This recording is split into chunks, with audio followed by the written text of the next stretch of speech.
우리나라 기독교를 대표할 만한 분 중에 손양원 목사님이 계십니다. 손양원 목사님은 1940년 한센병 환자들의 교회인 여수애양원 교회에 부임하셔서 환자들을 섬기셨습니다. 목사님의 사랑의 섬김과 목양의 성도들뿐 아니라 세상 사람들도 목사님을 성자라 불렀습니다. 1948년 여순 사건이 있었고, 이때 목사님의 두 아들이 공산주의에 심취한 반친구에 대해서 살해당했습니다. 목사님께서는 아들의 장례식 때 10가지 감사라는 제목으로 기도하셨고, 아들을 살해한 학생을 용서하고 양자로 삼으셨습니다. 이 일은 당시 사회에 큰 충격을 주었습니다. 1950년 한국 전쟁이 발발하고 북한군이 호남 지역으로 내려올 때 환자들은 자신들은 한센인이 해치지 않겠지만 목사님은 위험하실 터이니 떠나시라고 눈물로 부탁했지만, 목사님은 어떻게 이렇게 한센 환자들 두고 떠날 수 있겠냐고 말씀하시면서 끝까지 남으셨습니다. 목사님은 여수에서 내려온 북한군에 의해서 체포되셨고 모진 고문 끝에 순교하셨습니다. 혹시 이번 여름에 여수 근방으로 여행 가시는 분이 계시면 여수에 있는 애양원 교회와 손양원 목사님 기념관 한번 들러보시는 것도 참 좋겠습니다. 그 기념관에 가면 목사님이 쓰신 편지들이 몇 통이 있는데요, 그 중에서 사모님께 쓰신 편지가 있습니다. 사모님께서 병드셨다는 소식을 듣고 보내신 편지인데요, 한번 들어보십시오. 동인 어머니에게 이같이 뜨거운 여름날에 병으로 10가지 심하니 설상가상의 어려움이 있겠습니다. 그러나 하나님의 사랑과 진리는 기후와 환경을 초월한 것이니 마음을 평안히 가지시기 바랍니다. 꽃피고 새우는 양춘 가절에만 하나님의 사랑이 있을 뿐 아니라 백설이 분분한 엄동 혹한 중에도 하나님의 사랑은 영원하며 오곡백과가 성숙하는 가을에만 하나님의 사랑이 있을 뿐 아니라 가만히 있어도 땀이 줄줄 흐르는 뙤약볕에서도 하나님의 사랑은 여전하며 온갖 귀한 그릇에 담긴 산의 진미를 먹을 때 하나님의 사랑을 찬미할 뿐 아니라 초라한 집에서 굶주리고 병든 처지에서도 하나님의 사랑을 찬양할지니 항상 기뻐하시고 범사에 감사하시기를 기도합니다. 이렇게 편지하셨습니다. 자신의 몸도 무척이나 힘든 상황이었는데 사모님께 편지를 보내셨는데, 그 내용이 읽어드린 것처럼 더욱더 기뻐하시고 범사에 감사하시기를 말씀하셨습니다. 여러분, 그렇게 힘든 상황에서, 어려운 상황에서 더욱더 기뻐하시기를, 더욱더 감사하시기를 말씀하신 이유가 무엇일까요? 왜냐하면 기쁨은 우리 성도들이 가져야 할, 그리고 성도들이 날마다 확인해야 할 구원의 증거이기 때문에 그렇습니다. 우리는 지난주 빌립보서 2장의 마지막 부분을 살펴보았습니다. 여러분, 어떤 내용인지 기억나십니까? 표정을 보니 알 것 같습니다. 빌립보서 2장 19절부터 30절까지 말씀은 바울이 자랑하는 두 사람에 대한 이야기였습니다. 디모데와 에바브로디도에 대한 이야기였습니다. 나를 살피러 왔던 에바브로디도가 여기 와서 병들었지만 너 뭐라고 말하지 마십시오. 그가 죽을 병에 걸렸던 것은 자기의 목숨을 돌보지 않고 나를 도왔기 때문에 그렇습니다. 에바브로디도가 다시 빌립보에 도착하거든 그를 존대하십시오. 이렇게 편지를 보냈습니다. 굉장히 화기애애하게 편지를 보냈는데 3장을 시작하면 2장과 분위기가 완전히 달라집니다. 특히 3장의 첫 부분은 굉장히 과격합니다. 개들을 삼가라고 말합니다. 지금도 그렇지만 사람을 개에게 비유하는 것은 굉장히 모욕적인 일입니다. 그런데도 개들을 삼가하고 행악하는 자들을 삼가하고 몸을 상해하는 일을 삼가하라고 2장과는 전혀 다른 어조로 3장을 이야기합니다. 굉장히 단호하게 이야기합니다. 바울이 이렇게 이야기하는 이유가 무엇일까요? 바울은 디모데와 에바브로디도를 다시 보내면서 빌립보 교회를 무너뜨리려고 하는 사람들의 그 정체에 대해서 정확하게 알려야겠다는 조심시켜야 되는 생각이 있었고, 다른 한편으로는 영적인 잠에 빠져 있는 빌립보 교회 성도들을 깨워야 된다 생각했기 때문에 좀 과격하게 시작하는 것입니다. 바울의 경고를 한번 들어보십시오. 2절은 이렇게 말합니다. 개들을 삼가고 행악하는 자들을 삼가고 몸을 상해하는 자들을 삼가라, 이렇게 말합니다. 2절에 반복해서 삼가라는 단어가 이어집니다. 여러분, 성경에서 어떤 단어가 반복되면 굉장히 중요한 단어이니까 그렇게 말하는 것입니다. 개들을 삼가고 행악하는 자들을 삼가고 몸을 상해하는 사람들을 삼가라, 이 말은 한 그룹에 대한 경고인데요, 3절 끝에 나오는 것처럼 빌립보 교회 안에 들어온 할례파에 대한 그런 경고였습니다. 할례파는 어떤 사람인가요? 할례파는 믿음으로만 구원받는 것이 아니라 할례도 받아야 구원받는다고, 이방인들도 구원받기 위해서는 유대인처럼 되어야 한다고 말하는 사람들이었습니다. 할례파, 이 사람들을 다른 말로 하면 유대주의자들이 될 수도 있겠고 율법주의자라고 말할 수도 있겠습니다. 바울이 떠난 뒤에 빌립보 교회에 할례파가 들어왔습니다. 바울이 믿음으로 구원받는다고 이야기했을 텐데 그거 그렇지 않아요. 바울이 잘 몰라서 그렇습니다. 구원받기 위해서는 할례도 받아야 하고 믿음도 있어야 되지만 할례도 받아야 되고 안식일과 절기도 지켜야 하고 조상들의 유전도 지켜야 된다고 이야기했습니다. 바울은 오직 믿음으로 구원받는다고 이야기했는데 할례파는 해야 될 일을 덧붙였습니다. 그런데 그 가르침이 빌립보 교회 성도들에게 받아들여졌습니다. 사람들은 눈에 안 보이는 것보다 눈에 보이는 것을 훨씬 더 신뢰하는 경향이 있습니다. 우리는 믿음으로 구원받습니다. 너무 감사합니다. 그런데 내가 믿음으로 구원받지만 무엇을 해야 구원받는다, 무엇이라도 주를 위해 해야 구원받는다 말하면 사실은 이게 훨씬 더 우리에겐 매력적으로 다가옵니다. 명확하게 손에 잡히는 것이 있으니까요. 그래서 이것도 하고 저것도 해야 구원받는다고 이야기하니까 열심을 내기 시작했습니다. 나름대로 열심을 내기 시작했지만 그 가운데 많은 어려움이 생겼습니다. 여러분, 할례파나 율법주의의 가르침은 지금으로 바꿔 말하면 마일리지 시스템과 같은 것입니다. 마일을 채우면 혜택을 받고 보상받는 것처럼 지금 할례파가 말하는 것은 구원받기 위해서도 마일리지를 쌓으라고 이야기하는 것입니다. 할례를 통해 마일리지를 쌓고 안식일과 절기도 지키고 조상들이 준 율법도 지키라는 것입니다. 만약 우리가 이런 마일리지 시스템으로 의해서 구원받는다면 우리 진짜 열심히 신앙생활을 해야 됩니다. 열심히 기도하고 열심히 봉사하고 열심히 헌금해야 됩니다. 여러분, 오해하면 안 되는 것이 예수님은 우리의 기도와 헌신을 의미 없다 말씀하지 않으셨습니다. 귀하게 여기셨습니다. 예수님께서는 그냥 기도하라 말씀하신 것이 아니라 쉬지 말고 기도하라 말씀하셨고 힘을 다해 헌신하라 말씀하셨고 헌금을 드릴 때도 그냥 돈만 드리는 것이 아니라 물질만 드리는 것이 아니라 내 마음도 같이 드리라고 말씀하셨습니다. 예수님은 이런 것들이 의미 없다 말씀하지 않으셨습니다. 그러나 확실한 것은 아무리 그렇게 많이 한다고 해도 그런 것으로는 결코 천국에 갈 수 없다 말씀하시는 것입니다. 우리가 정말 착하게 살고 선하게 살고 열심히 기도하고 사람들에게 많이 베푼다 할지라도 천국에 결코 갈 수 없습니다. 왜 그럴까요, 여러분? 천국은 우리의 노력으로 갈 수 있는 곳이 아니기 때문에 그렇습니다. 천국은 우리의 노력으로 갈 수 없습니다. 열심히 기도하고 헌신해서 수많은 마일리지를 쌓는다고 해도 그 마일리지로는 다다를 수가 없습니다. 조오련 선수가 대한해협을 수영으로 건넜습니다. 부산에서 출발해서 대마도까지 48km 거리인데요. 13시간 동안 헤엄쳐서 건넜습니다. 프랑스와 이렇게 영국 사이는 그 도보 해협이 한 54km 되는데요. 거기도 헤엄쳐서 건넌 사람이 있습니다. 작년에도 보니까 어떤 사람이 17시간 동안 헤엄쳐서 그 도보 해협을 건넜다고 합니다. 어떤 사람이 굉장히 수영을 잘해서 대한해협도 건널 수 있고 도보해협도 건널 수 있지만 아무리 수영을 잘해도 태평양은 건널 수가 없습니다.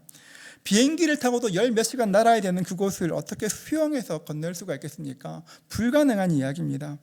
예수님은 천국을 마일리지를 쌓아서 가는 것도 아니고 수영해서 갈 수 있는 것도 아니라고 정확히 말씀해 놓으셨습니다. 예수님께서는 우리에게 비행기 티켓 손에 쥐어주시면서 비행기 타고 와 말씀하시는데 우리는 그거 너무 멋없지 않아요, 주님? 전 수영해서 갈게요. 저는 너무 좀 별로니까 저는 비행기 타서 뭐라도 할게요 라고 생각합니다. 여러분, 우리가 기억해야 될 것은 우리가 하는 그 어떤 노력도 우리에게 구원의 조건이 될 수는 없습니다. 어떤 것을 한다고 해도 그것이 우리의 구원을 이룰 수는 없습니다.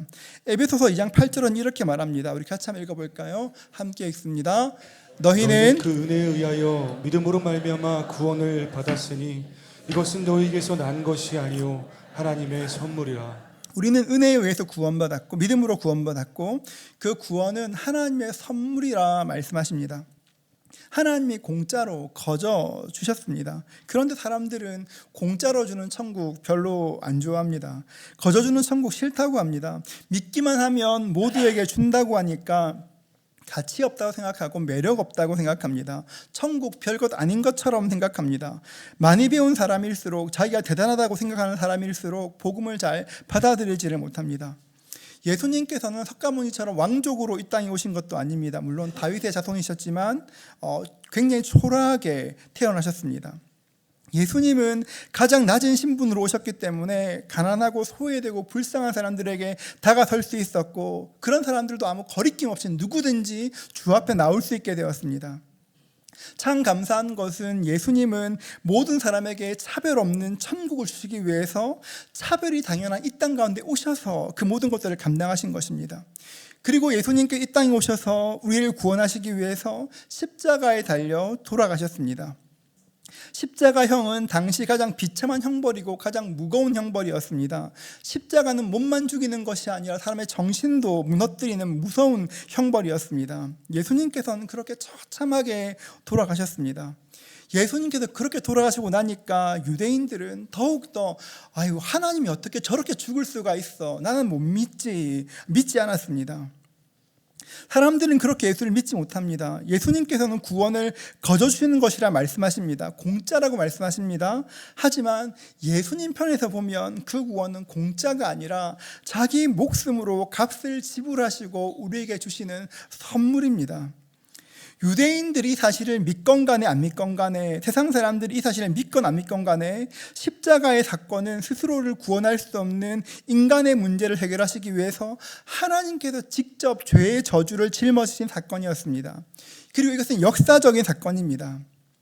이것이 사실이라는 것을 아는 사람은, 십자가의 사건을 아는 사람은 그 십자가에 감격하게 됩니다. 십자가가 사실이구나, 나를 위한 것이구나 아는 사람은 그 십자가에 감사하게 되고 감격하게 됩니다. 얼마 전에 어느 자매님을 신방한 적이 있었습니다. 그분이 기도 제목 내셨는데, 목사님 이제 기도 중에 그만 울고 싶어요, 그런 것이었습니다. 이분은 꽤 오랫동안 예수님 믿었습니다. 어릴 때부터 교회 다녔습니다. 예수님이 누구신지도 잘 알았습니다. 그런데 그분 말씀하시기를, 목사님 얼마 전부터 예수님을 생각하면 자꾸 눈물이 난다고 말씀하셨습니다. 예배를 드릴 때마다 자꾸 눈물이 흘러서 내가 왜 이러지, 사연 있는 사람처럼 보일까 봐 너무 이상해요, 이제 그런 말씀하셨습니다. 여러분, 얼마나 오랫동안 신앙생활을 했는가, 내가 언제부터 믿었는가가 중요한 것이 아닙니다. 하나님의 사랑이 느껴지면 그저 눈물이 나옵니다. 예수님의 십자가가 내 마음에 들어오면, 내 마음에 있으면 그 십자가가 우리를 감격해 하는 것입니다. 어떤 사람은 울지 않을 수 있습니다. 그러나 내가 그 사랑 아니까 더 잘 섬기겠다고, 내 힘을 다해 예수님을 섬기겠다고 헌신할 수 있습니다. 어떤 사람은 그 십자가 알고 나니 그 사랑 너무 감사해서 주님 제가 더욱더 기도하겠다고 결심할 수도 있습니다. 참으로 아름답고 놀라운 일들입니다. 여러분, 그런데 중요한 것이 하나 있습니다. 그 순서를 잘 알아야 합니다. 내가 눈물을 흘려 예배하고, 눈물을 흘려 사랑을 경험하고, 많은 봉사를 하고 열심히 기도해서 구원받는 것이 아닙니다. 순서가 정확해야 합니다. 우리가 그런 일을 하기 전에 우리의 구원은 이미 이루어진 것입니다. 내가 주님께 해드린 것 하나도 없는 그때, 내가 믿겠다고 결정한 것도 아닌데 주님께서는 이미 구원을 준비하시고, 내가 어떻게 수고하지 않고 노력하지 않았지만 이미 구원이 이루어졌습니다. 예수님께서 다 이루시고 나서 우리에게 딱 하나 물으셨습니다. 내가 이것을 믿느냐? 주님의 질문은 내가 이것을 믿느냐, 이 하나밖에 없었습니다. 율법주의자들의 가르침이 위험한 것이 순서를 바꿉니다. 이 마일리지를 쌓아서 하나님을 감동시키라고 말합니다. 여러분, 우리가 애쓰고 노력해서 구원받는다면 얼마나 애써야 구원받을 수 있을까요? 얼마나 노력해야 구원에 이를 수 있을까요? 여러분, 그건 모르니까 끊임없이 무엇인가 해야 될 것 같고, 그러다 보니까 힘들어지는 것입니다. 전에는 그렇지 않았는데 어느 순간 그 순서가 바뀌고 나면 교회 다니는데 평안이 없습니다. 교회 와도 자꾸 일만 하게 되고 긴장이 생기고 사람들을 판단하게 됩니다. 예수 믿는 것이 피곤해지고 기쁨이 사라집니다. 빌립보 교회에 그런 일이 있었습니다. 빌립보 교회는 바울이 처음 사역을 시작할 때부터 꾸준히 후원하고 도왔던 참 좋은 교회입니다. 바울이 감옥에 있다는 그 말을 듣고 담임 목사인 에바브로디도를 보내서 격려금을 전달하고 바울을 돕도록 했습니다. 사랑 참 많은 교회였습니다. 그런데 서로의 마일리지를 비교하다 보니 교회가 점점 냉랭해지기 시작했습니다. 긴장이 생기고 다툼이 생겼습니다. 그래서 바울은 성도들에게 이렇게 권면합니다. 1절 말씀인데요. 우리 1절 말씀 함께 읽도록 하겠습니다. 함께 읽습니다. 끝으로 나의 형제들아 주 안에서 기뻐하라. 너희에게 같은 말을 쓰는 것이 내게는 수고로움이 없고 너희에게는 안전하니라. 끝으로 나의 형제들아 주 안에서 기뻐하라 말합니다. 바울은 3장 1절을 시작할 때 끝으로라는 말로 시작합니다. 빌립보서가 총 4장인데 2장 하고 나서 끝으로라고 말합니다. 이 말씀에 사용된 끝으로라는 단어는 그리스어로 로이포스인데 마지막으로라는 뜻도 있지만 문맥을 고려해서 생각하면 더욱이 그러므로 이런 강조용법으로 읽을 수가 있습니다. 강조에서의 말씀 읽어보면 이렇습니다. 처음에 이렇게 번역할 수 있습니다. 그러므로 더욱 힘주어 말하노니 주 안에서 기쁨을 빼앗기지 마십시오. 이렇게 할 수 있습니다. 바울은 빌립보교회 성도들에게 말할 때 기쁨을 빼앗기지 말라고 말합니다. 여러분, 바울이 기쁨을 강조했던 이유가 무엇입니까? 앞서 말씀드렸던 것처럼 기쁨은 구원받은 사람들의 증거이고 성령께서 우리 안에 계신다는 것을 보여주는 지표와 같기 때문에 그렇습니다. 복음서를 보면 더 잘 알 수 있습니다. 복음서에는 기쁨에 대한 이야기가 굉장히 많습니다. 예수님께서 전도하기 위해서 70명의 제자들을 파송하셨습니다. 그들이 돌아와서 예수님께 말합니다. 누가복음 10장 17절인데요. 이렇게 말합니다. 70인이 기뻐하며 돌아와 이르되 주여 주의 이름이면 귀신들도 우리에게 항복하더이다. 70인이 돌아와서 기뻐하며 주님 이렇습니다 이야기하였습니다. 요한복음 16장 24절 말씀 우리 같이 읽어볼까요? 함께 읽습니다. 지금까지는 너희가 내 이름으로 아무것도 구하지 아니하였으나 구하라 그리하면 받으리니 너희 기쁨이 충만하리라. 너희 기쁨이 충만하리라. 구하라 그리하면 받으리니 너희 기쁨이 충만할 것이라 말씀하셨습니다. 사도행전 2장 46절은 이렇게 말합니다. 날마다 마음을 같이하여 성전에 모이기를 힘쓰고 집에서 떡을 떼며 기쁨과 순전한 마음으로 음식을 먹고 성령님께서 임하셨습니다. 사람들은 날마다 마음을 같이하여 성전에 모여서 기쁨과 순전한 마음으로 음식을 나누기 시작했습니다. 여러분, 성도들이 기쁨 가운데 음식을 나눌 때 식사하는 그것이 얼마나 좋았을까요? 전도의 열매가 있고 기도의 응답이 있고 사귐의 기쁨이 있을 때 항상 기뻐하였습니다. 그런데 성령님께서 주시는 기쁨은 상황을 뛰어넘는 기쁨입니다. 사도행전 5장 41절 말씀인데요. 우리 같이 한번 읽어볼까요? 함께 읽습니다. 사도들은 그 이름을 위하여 능력받은 일에 합당한 자로 여기심을 기뻐하면서 공의 앞을 떠나니라. 사도들은 예수의 이름으로 이렇게 능력받는 것도 합당한 자로 여기며 떠났습니다. 예수님 때문에 고난당하는 것도 오히려 훈장으로 여겼습니다. 나중에 이 일들 지금 너무 고통스럽고 힘든 일이지만 나중에 예수님 다시 만나면 이 일이 자랑될 것이라는 것을 알고 있었습니다. 그러니까 고난당했지만 오히려 기뻐할 수 있었습니다. 기쁨은 성령께서 머무는 사람들의 공통적인 증거입니다. 그렇다면 여러분은 어떠십니까? 여러분의 마음에는 기쁨으로 충만하십니까? 이러실 수가 있을까요? 한 번만 더 물어보겠습니다. 여러분의 마음에 기쁨이 충만하십니까? 그 기쁨으로 가득하시기를 축복합니다. 여러분, 세상 모든 사람들은 기쁨을 원합니다. 지금만 그런 것이 아니라 세상 어디나 모든 사람들은 시대를 막론하고 사람들은 기쁨을 찾습니다. 무엇인가가 누군가가 나를 좀 즐겁게 하면 좋겠다 생각합니다. 그래서 파랑새를 찾는 것처럼 기쁨을 찾아 헤매입니다. 요즘에 엔터테인먼트 산업이 굉장히 화랑인데요. 여러분, 엔터 산업의 목표가 무엇일까요? 물론 돈을 버는 것이지만 기쁨을 만들어 돈을 버는 것입니다. 유튜브에 있는 수많은 영상들, 텔레비전의 예능과 드라마들, 이런 것들의 목표도 사람의 감정을 자극해서 기쁨을 끌어내는 것입니다. 최근에 신방하다 보면 자기 전에 유튜브 쇼츠나 인스타그램 릴스 같은 거 보다가 멍하니 잠든다, 그런 이야기 참 많이 듣습니다. 그런 짧은 영상들은 그냥 가볍게 시작해서 몇 개 보다 보면 계속 보지 않습니까? 그런 기업들은 자극을 주고 또 자극을 줘서 계속 그 플랫폼 안에 머물도록 유혹합니다. 이런 쇼폼과 함께 요즘 화두가 되는 것이 그 팝콘 브레인이라는 단어인데요.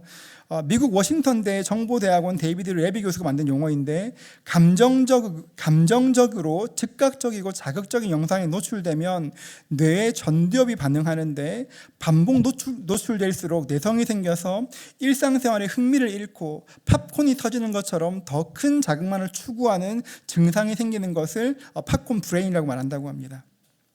짧은 영상들에 익숙해지면 더 이렇게 그 영상들을 원하게 됩니다. 자극에 익숙해지면 더 큰 자극을 원하게 됩니다. 여러분, 우리 뇌가 팝콘 브레인처럼 되고 나면 어떤 일이 일어날까요? 우리 삶에 있는 기쁨들을 누리지 못합니다. 일상 속에서 경험하는 작은 기쁨들 점점 반응이 좀 무뎌지고 그냥 멍해지고 무기력하고 우울해지고 불안해집니다. 나는 기쁘고 싶었는데 우리 영혼은 결국 허무함과 우울로 채워지게 되는 것입니다.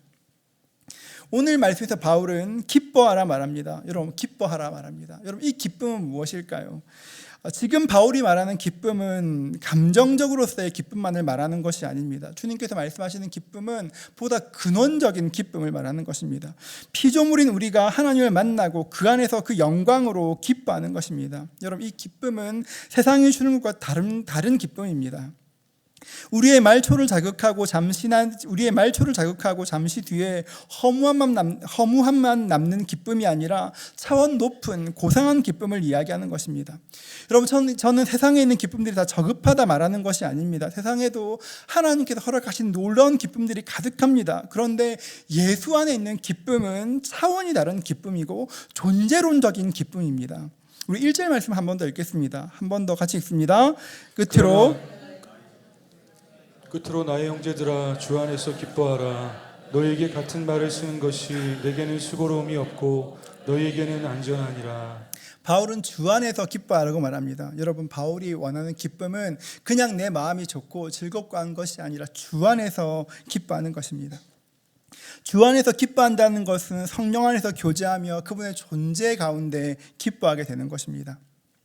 이게 참 조심스러운 말인데 유튜브나 그런 짧은 영상들이 우리 뇌를 자극하면 팝콘 브레인이 되는 것처럼 교회에 나옵니다. 하나님의 교회에 나와서 예배도 드리고 봉사도 하고 다른 일을 많이 하지만 우리 가운데 존재적 기쁨이 없이 그냥 무엇인가를 계속한다면 어쩌면 우리가 그런 팝콘 브레인 같은, 다른 말로 바꾸면 종교 중독이 될 수도 있습니다. 율법주의자들이 구원의 순서를 바꾸어서 성도들을 혼란케 했던 것처럼 주님 안에 기쁨을 누리지 못하고 일만 하다 보면 우리도 그렇게 어느 순간 함께 예배하고 있지만, 섬기고 있지만 메마르고 건조해질 수 있습니다.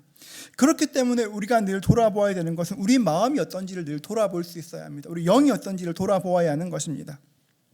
우리는 우리와 함께 하시는 성령님을 알고 있는지, 성령님을 누리고 있는지 자신을 돌아볼 수 있어야 합니다.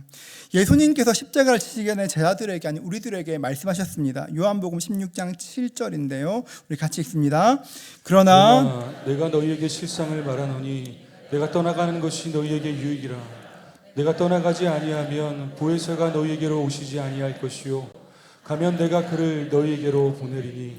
그리고 말씀하시기를 요한복음 16장 22절 24절도 같이 읽습니다. 함께 읽습니다. 지금은 너희가 근심하나 내가 다시 너희를 보리니 너희 마음이 기쁠 것이요 너희 기쁨을 빼앗을 자가 없으리라.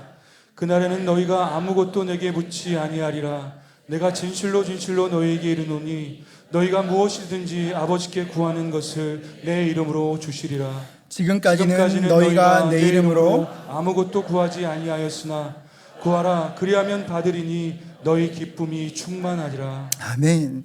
예수님께서 말씀하시기를 성령이 오시면 우리 마음에 기쁨이 충만할 것이라 말씀하셨습니다. 성령이 오시면 우리 마음에 기쁨이 있습니다. 아까 제가 물었을 때 많은 분들이 정말 기쁜가 긴가민가 표정으로 말씀하셨는데 그럼 이렇게 질문 한번 바꿔볼까요? 여러분 성령 받으셨습니까?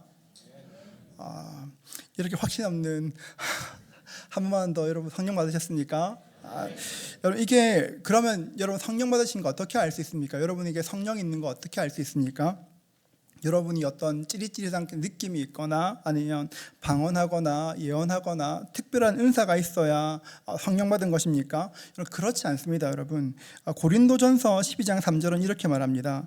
그러므로 내가 너희에게 알리노니 하나님의 영으로 말하는 자는 누구든지 예수를 저주할 자라 하지 아니하고, 그다음 가실까요? 또 성령으로 아니하고는 누구든지 예수를 주시라 할 수 없느니라. 예수를 주라고 고백하는 것은 성령님께서 하시지 않으면 안 되는 일입니다. 우리가 지금 그게 예수가 주란 말이 되니까 너무 쉽게 느껴지지만 전도 현장에서 해보면 진짜 이게 얼마나 힘든, 예수를 주라고 고백하는 것이 얼마나 어려운 줄을 모릅니다.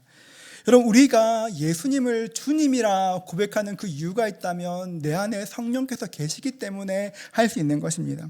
성령이 아니고 누구든지 예수를 주라 할 수 없다 말씀하십니다. 저는 이 말씀을 믿습니다. 우리 어떤 은사를 통해서 성령께서 우리 가운데 임하셨다는 것을 믿는 것이 아니라 말씀으로 확신하는 것입니다. 여러분의 기분이나 느낌이 아니라 하나님 말씀 붙들 수 있기를 축복합니다. 예수님을 주님이라 고백한다면 성령께서 우리와 함께 하십니다. 한 번 더 여러분 질문할까요? 여러분 성령 받으셨습니까? 오늘 컨디션이 안 좋으신 거예요, 여러분? 한 번만 더 할 테니까 답해 보세요. 여러분 성령 받으셨습니까? 아멘. 우리 기분이 아니라 말씀에, 성령으로 아니하고는 누구든지 예수를 주라 할 수 없다 하셨으니까 그 말씀에 의지해서 아는 것입니다. 성경에는 성령께서 계시면 기쁨이 충만하다 말씀하셨는데 그런데 사실 우리 마음에 기쁨이 없을 수 있습니다. 지금 성경에 보니까 있다고 하셨는데 뜻밖의 내 마음에는 기쁨이 없습니다. 예수를 믿는데 성령께서 내 안에 계신데 왜 우리에게 기쁨이 없을까요? 정답은 의외로 간단합니다. 그것은 우리가 성령님을 인정하지 않기 때문에 그렇습니다. 성령님께서 우리 안에, 우리 영혼에 거하시는데 우리는 성령님을 없는 존재처럼 대합니다. 그분이 정말 우리와 함께 하신다는 것을 생각하지 않습니다. 그러니까 그분과 교제할 수 없는 것입니다.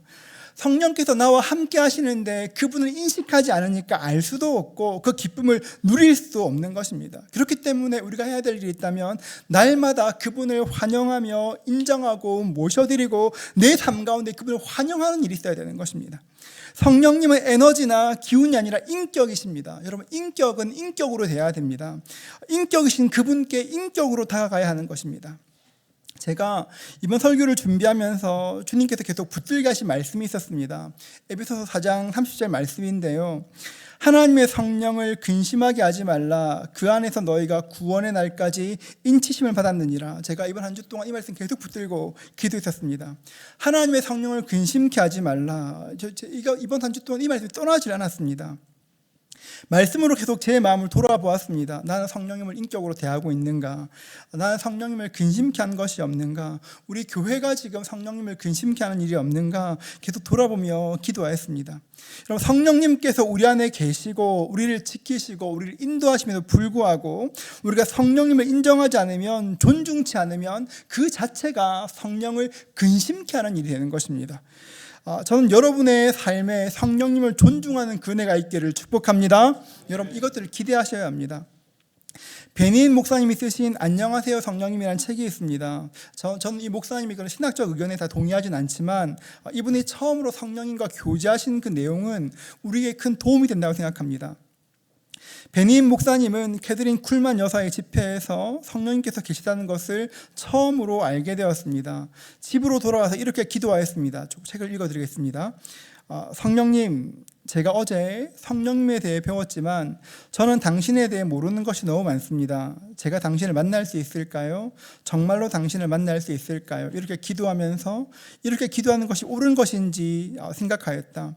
하지만 내가 정직하게 기도한다면 하나님께서 옳은 것인지 그른지를 보여주실 것이며 잘못된 것이라면 지적해 주실 것이라는 믿음이 생겼다. 그러면서 기도하였다. 성령님, 저는 성령님과 만나고 싶습니다. 이제부터는 주님과 함께 계신 줄 알고 기도하겠습니다. 그렇게 잠자리에 들었습니다. 다음날 아침 눈 뜨고 가장 먼저 한 일이 무엇이냐면 성령님께 인사하는 것이었습니다. 안녕하세요 성령님. 그분이 내 옆에 계신 것처럼 안녕하세요 성령님. 굿모닝 홀리 스피릿 인사였습니다. 그분의 말씀이 그렇습니다. 굿모닝 홀리 스피릿 인사하는 그 순간 나는 내 인격이신 주님께서 나와 함께 계심을 알게 되었다라고 말합니다. 목사님께서 그분을 앞에 계신 인격처럼 존중하고 인정했을 때 그분이 함께한다는 것을 알게 되었습니다. 여러분, 성령님을 경험하게 되었습니다. 그때 목사님께 어떤 일이 일어났을까요? 어떤 특별한 은사가 나타나는 것이 아닙니다. 그저 말할 수 없는 기쁨이 가득했습니다. 세상이 줄 수 없는 기쁨으로 마음이 충만해졌습니다. 그리고 하나님을 더 알고 싶은 마음이 생겼습니다. 성경을 펼쳐 읽고 성경 말씀을 읽기 시작하였습니다. 여러분, 성령님을 인정하시는 삶은 뭔가 드라마틱한 기적 같은 삶이 아니라 내 일상 가운데 거하시는 그분과 함께 동행하기로 결정하게 되는 것입니다. 고린도전서 2장 12절은 이렇게 말합니다. 우리가 세상의 영을 받지 아니하고 오직 하나님으로부터 온 영을 받았으니 이는 우리로 하여금 하나님께서 우리에게 은혜로 주신 것을 알게 하려 하심이라. 하나님의 영이 부어지면 하나님께서 우리에게 은혜로 주신 것들을 알게 됩니다. 여러분의 삶 가운데 그 주님을 인정하는 은혜가 있으면 좋겠습니다. 주님께서 내 곁에 계신 것처럼 말도 걸어보고 그분의 존재를 의식하기 위해서 애써보면 주님과의 교제가 이루어지는 것입니다. 우리가 성령님을 인정하면, 환영하고 인정하고 모셔드리면 우리 가운데 기쁨이 생깁니다. 여러분, 내 지갑에 돈만 좀 많아도 그렇게 내 마음이 든든한데 천지를 지으신 주님께서 나와 함께 하시는데 어떻게 내 마음에 든든치 않을 수가 있겠습니까? 내가 많은 돈만 많아도 이렇게 기분이 좋은데 천지를 지으신 주님께서 나와 함께 하시고 도우신다 알게 되면 어떻게 기쁨이 없겠습니까? 우리의 문제는 주님께서 계시지 않음이 아니라 내가 그분을 인식하지 못하는 것이 문제가 되는 것입니다. 3절은 이렇게 말합니다. 우리 하나님의 성령으로 봉사하며 그리스도 예수로 자랑하고 육체를 신뢰하지 아니한 우리가 곧 할례파라 말합니다. 여러분, 성령님을 인정하면 어떤 일이 생깁니까? 하나님의 성령으로 봉사하는 일이 생깁니다. 여러분, 봉사한다는 것이 여기 일한다 그런 것이 아닙니다. 봉사한다는 말은 그리스어로 라트레로라는 단어인데 섬기다, 예배하다 그런 뜻입니다. 영어 성경도 하나님을 예배한다 이렇게 말합니다. 하나님 안에서 예배하게 됩니다. 여러분, 성령님을 인정하고 우리 마음에 기쁨이 솟아나면 예배가 달라지게 되는 것입니다. 예배는 지금 우리가 드린 어떤 의식들, 순서를 말하는 것이 아닙니다. 예배가 무엇일까요? 살아계신 하나님께서 내 삶에 찾아오시고 그분과 교제하게 되는 것입니다. 우리에게 임하게 되는 것입니다. 그러면 내 삶 가운데 날마다 주님께서 함께 하심을 알면 내 삶이 변하게 됩니다. 그분이 내 삶이 함께 하심을 알면 내 삶이 변하게 됩니다. 조정민 목사님은 왜 예수인가라는 책에서 기독교를 메타 릴리진이라고 정의합니다. 너무너무 좋은 그런 정의인데요. 기독교는 종교 그 이상이라는 것입니다. 기독교는 단순히 종교가 아닙니다. 종교 이상의 것입니다. 다시 한번 3절을 보면 이렇습니다. 하나님의 성령으로 봉사하며 그리스도 예수를 자랑하고 육체를 신뢰하지 아니한 우리가 곧 할례파라 말합니다. 하나님의 성령으로 봉사하며 하나님을 예배하고 예수님을 자랑하고 내 육체에 있는 표시로 구원받는다 생각하지 않는 우리가 할례파라 언약의 자손이라 이야기하는 것입니다. 이게 보면 굉장한 대조를 이루는데요.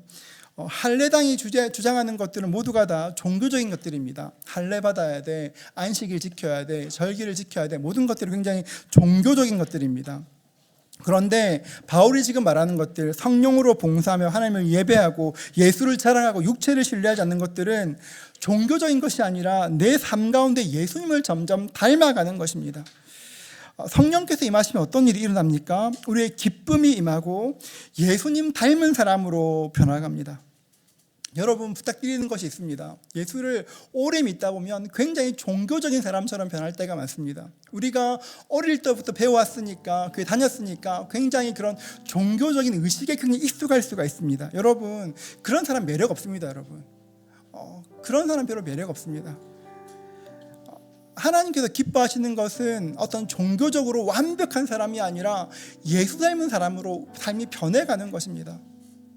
우리가 예수를 믿고 있습니다. 여러분의 삶은 예수님 닮은 삶으로 나아가고 있습니까? 아니면 종교적인 삶으로 변해가고 있습니까? 예수님 닮은 사람이 되면 참 매력적인 사람이 됩니다. 세상 사람들은 예수 믿는 사람에게 매력 없다 말합니다. 예수 믿는 사람 깝깝해, 답답해 말합니다. 그런데 내 안에 성령께서 계시고 그분과 동행하면, 예수님을 점점 닮아가면 매력 있는 사람으로 바뀌게 됩니다. 세상에서 헛된 기쁨을 찾는 것이 아니라 어디에 기쁨이 있냐고 물어보게 되는 그런 사람이 됩니다. 여러분의 삶 가운데 예수가 드러나게 될 것입니다. 말씀을 준비하면서 어떻게 이 말씀을 풀어야 될지 굉장히 고민했었는데요. 여러분, 날마다 여러분의 삶이 더 종교적인 사람이 아니라 예수 닮은 사람으로 인생들이 변해가는 것들을 경험할 수 있기를 축복합니다. 여러분, 가정에서 더 좋은 그런 배우자가 되고, 직장에서 더 좋은 직원이 되고, 더 좋은 부모가 되고, 내 힘으로 절대 못합니다. 여러분, 내 힘으로 못하기 때문에 성령님의 도움이 필요한 것입니다. 저는 우리의 삶에 그 은혜가 있기를 축복합니다. 그러기 위해서 여러분 안에 성령님 계신데 그분을 좀 인정해 드리십시오. 여러분 안에 주님 계신 진짜 믿어지십니까? 여러분 안에 내 안에 주님이 계시지, 너무 감사하지, 믿어지십니까? 그렇지 않다면 주님, 나에게 깨우쳐 주십시오. 내 안에 성령 계심을 아는데 그분과 교제할 수 있도록 교제의 문을 열어주시옵소서. 기도할 때 우리 삶에 예수님 닮은 역사로 삶이 바꾸어가는 것입니다. 우리 모두에게 그 은혜 가득할 수 있기를 주님의 이름으로 축복합니다.